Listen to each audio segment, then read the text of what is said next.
Good morning, seekers. Found another interesting conversation topic in chapter 4, the affliction of God and the Kolbrin.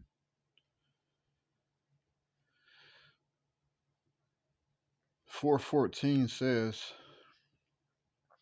"The land of the little people, and the land of the giants, the land of the necklace ones, and the land of the marshes and mists, the lands of the east and west were all inundated."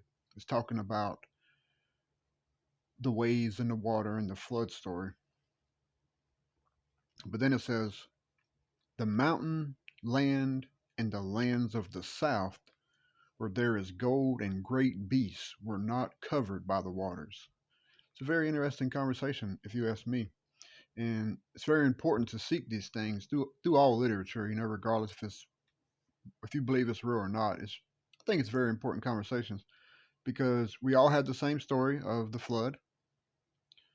We have the wisdom from the astronomers in the way they talk about every few hundred or a few thousand years. I don't know how it all works, but the celestial bodies, there's an asteroid belt or something that we experience, something like that. So it makes me wonder,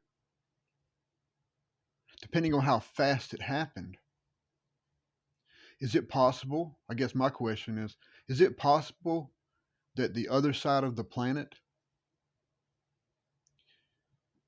didn't experience the impacts or didn't experience the meteor shower or the inundation of comets and asteroids?